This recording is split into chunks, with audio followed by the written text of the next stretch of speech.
बिस्मिल्लाहिर्रहमानिर्रहीम। अस्सलाम वालेकुम। दो बड़ी ख़बरें सामने आ रही है और एक तो PIA की, दूसरी कुवैत में पाकिस्तानियों के लिए बड़ी खुशखबरी है।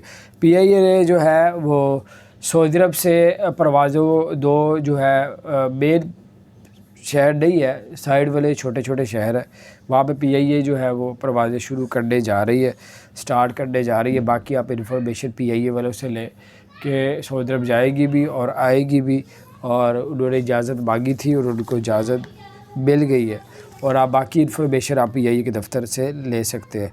तो बहरहाल और कुवैत में बहुत सी जॉब्स निकली है पाकिस्तानियों के लिए। पहले बैन लगा हुआ था, अब उनके जो वज़ीर है उन्होंने जब हमारे हुक्मरानों से मुलाकात की है तो उन्होंने जॉबों का भी ऐलान किया। पाकिस्तान को जॉबें मिलेगी पाकिस्तानियों को, और तैयार हो जाए और कुवैत में जो है अप्लाई कर सकते हैं। अपना ख्याल रखें। चैनल को सब्सक्राइब नहीं किया, सब्सक्राइब कर दें, बेल आइकन प्रेस कर दें।